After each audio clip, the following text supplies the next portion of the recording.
Bien, le programme Floppy, en fait, c'est composé de 3 volets. Le volet enfant, le volet famille, puis le volet scolaire. Puis, dans l'Estrie, en tout cas, au moment où je travaillais avec Floppy, c'était les 3 volets sur lesquels on travaillait.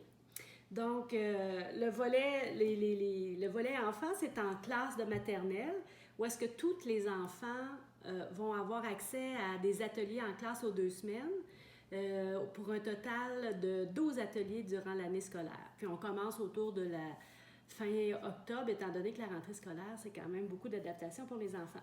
Le volet famille, bien ça, c'est suite à ce qu'on ait fait l'identification d'enfants ciblés. Puis les enfants ciblés, on cherche des enfants qui auraient des troubles d'agressivité ou de comportement, qui sont agités.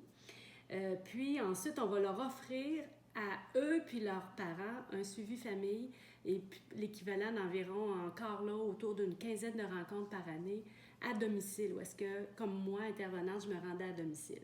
Et là, on va faire de l'observation, on va faire de la gestion de problèmes familiales, puis on va renforcer aussi bien sûr les bons comportements, puis améliorer la qualité d'interaction parent-enfant.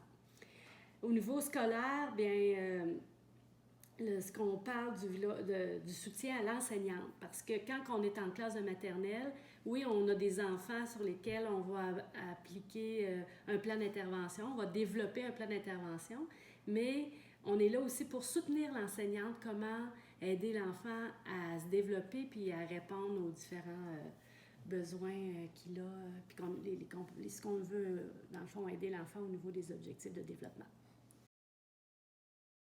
Il me parle des bienfaits sur l'ensemble du groupe en classe parce que les enfants réussissent à mieux interagir entre eux autres, qu'il y ait une meilleure gestion de classe aussi parce que l'enseignante est accompagnée comment gérer des comportements plus difficiles. Ça l'aide les enfants, bien ça c'est pour l'enseignante, puis pour les enfants, bien c'est certain qu'eux autres, ils développent des habiletés sociales, parce que c'est un programme de développement d'habiletés sociales qui va leur suivre tout au long de l'année scolaire. Puis il y a plusieurs études du programme Floppy qui démontrent les effets à long terme, parce qu'ils ont suivi des cohortes pendant plusieurs années et ont observé une diminution d'abandon scolaire, une diminution de l'agressivité chez les enfants. Fait que la limite, ben, c'est que s'il n'y a pas d'investissement des intervenants du CLSC puis de l'enseignante, et en plus, si la famille, parce qu'il y a le volet famille pour les 2 enfants ciblés par classe, si la contribution est moindre, ben, les effets, ça s'ensuit. La première étape, c'est avec l'enseignante s'asseoir puis lui demander, selon toi, dans ton groupe d'enfants, lesquels tu penses qui pourraient être admissibles. Et là, quand on pense à admissibles, c'est des enfants qui sont agités ou qui ont des comportements agressifs. Fait que là, à partir de là, elle se fait une tête un peu, très spontanément, souvent les enseignantes me nommaient des jeunes, ah lui, lui, lui. Mais il fallait quand même se donner un petit temps de recul parce que ce qu'on souhaite aussi, c'est que les familles acceptent le suivi famille qu'on va faire par la suite. Donc, il y avait un outil de dépistage que j'ai pas sous les yeux pour dire le nom exactement, mais ça facilitait l'enseignante à trouver les enfants qui correspondaient au programme pour lesquels on visait les enfants, là, les suivis. Ensuite, bien sûr, une fois que on avait ciblé ensemble, parce qu'après on prenait un temps pour s'asseoir et discuter des enfants auxquels elle pensait, ben, il y avait à demander aux parents s'ils acceptaient qu'il y ait un contact de l'intervenante du CLSC pour faire un suivi famille. Là, ben, c'est encore là l'enseignante qui faisait ce lien-là. Et par la suite, il y avait 2 outils avec lesquels on travaillait. L'indice de stress parental, ça c'est fait avec les parents. Ça, en gros, c'est pour voir un peu la dynamique, les éléments que le parent il perçoit comme stresseurs avec son enfant. Ça, c'était au niveau familial. Puis au niveau de l'école, ben, il y a le profil socio-affectif. Vraiment, ça, c'est des éléments des phrases, des énoncés qui regroupent plusieurs domaines. Puis c'est l'enseignante qui procédait à la complétion de cet outil-là. Vraiment pour nous aider, nous, à cibler les objectifs d'intervention qu'on va faire, autant à la maison qu'en classe. Puis c'est certain que c'est des choses qu'on va travailler. Je veux dire, c'est le même besoin qu'on va cibler, parce qu'on ne peut pas cibler des affaires différentes à l'école et à la maison. Des fois, oui, sauf que le besoin qui se retrouve à l'école, à la maison, il va se traduire autrement, mais on va le travailler. Puis la force de ça, ça va être l'enseignante qui travaille là-dessus et le parent. Là, si on est toute la gang qui travaille sur ce besoin-là, il y a des bonnes chances que ça progresse. Puis l'enfant, bien sûr, il va être mis à contribution aussi. Donc, ce qui permet l'équitable et juste, bien, c'est le questionnaire de dépistage. Ça va vraiment aider à partir. On a tous les enfants, puis avec les questions, là, on fait comme ça, on est sûr de ne pas partir juste du regard de l'enseignante. Il y a quelque chose qui va lui permettre de s'objectiver. Parce que, veut pas, on est subjectif, là.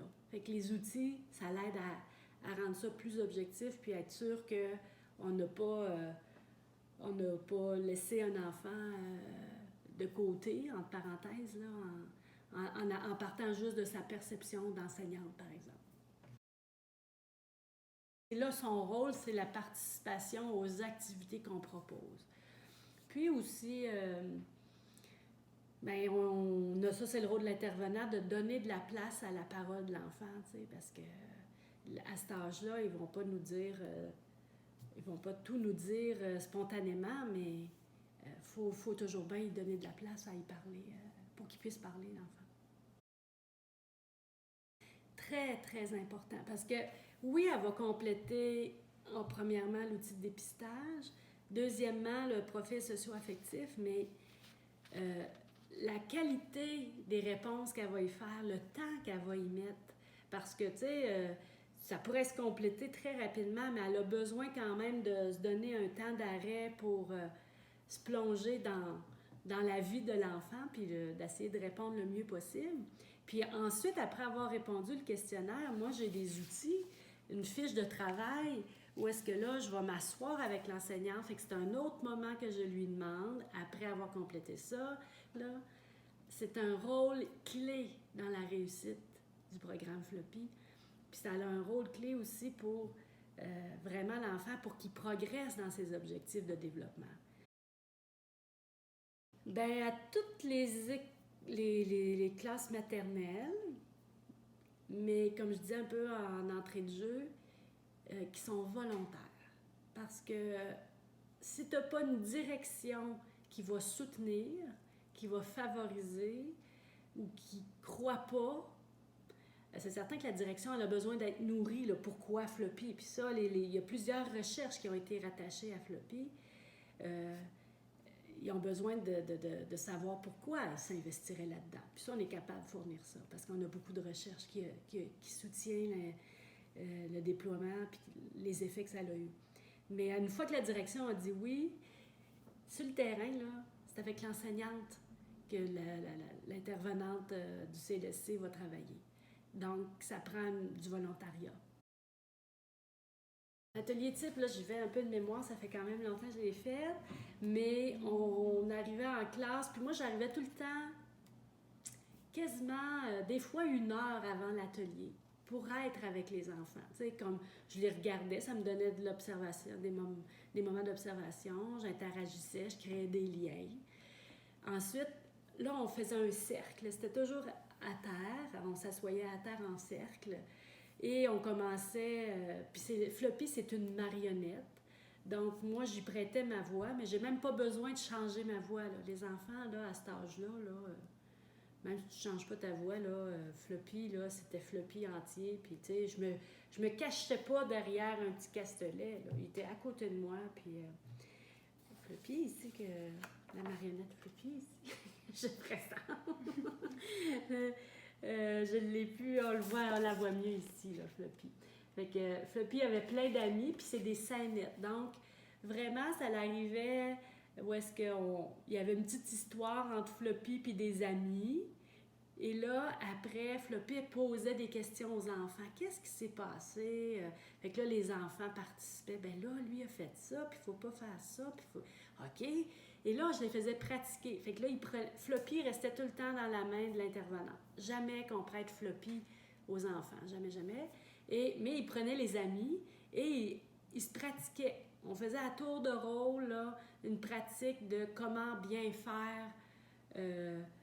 la petite scénette dans le fond. Fait qu'il se pratiquait avec les personnages, on faisait. Puis là, Floppy, il renforçait, il donnait des trucs de plus. Fait que Floppy, il regardait ça, puis il disait bravo. Puis, fait qu'il y avait ça, la petite scénette, et ça durait maximum là, 20 minutes, l'atelier. Et ensuite, là, souvent, les enfants, il y avait aussi... ils repartaient avec une feuille le soir parce qu'ils amenaient à la maison la description de l'atelier puis ce qui avait été travaillé en classe. Et là, il y avait aussi des fois des activités de coopération à la fin complètement, où est-ce que c'était la création d'un casse-tête, où est-ce que toutes les habiletés vues pendant l'année scolaire par un jeu de coopération pouvaient se pratiquer. Mais on s'entend, c'est dans le quotidien que l'enseignante redonnait de la valeur à ces ateliers-là. Donc, moi, après l'atelier, je restais là, puis des fois, il se présentait des situations de la vie de tous les jours, que là, je faisais « Ah, hein, Floppy, tantôt, qu'est-ce qu'il nous disait donc? Ah, Floppy, il disait que quand ça arrivait, qu'est-ce qu'on pouvait faire? » Puis là, les enfants, ben là, ils s'essayaient, live, là. C'était plus avec les petits amis marionnettes, c'était eux autres qui étaient impliqués. Fait que ça demande du soutien de l'enseignante et de l'intervenante quand elle n'est pas là, mais quand elle est là, c'est-à-dire, puis quand elle n'est pas là, ben, c'est l'enseignante, il faut qu'il fasse ça à travers le reste. Mais en gros, c'était ça, les ateliers Floppy.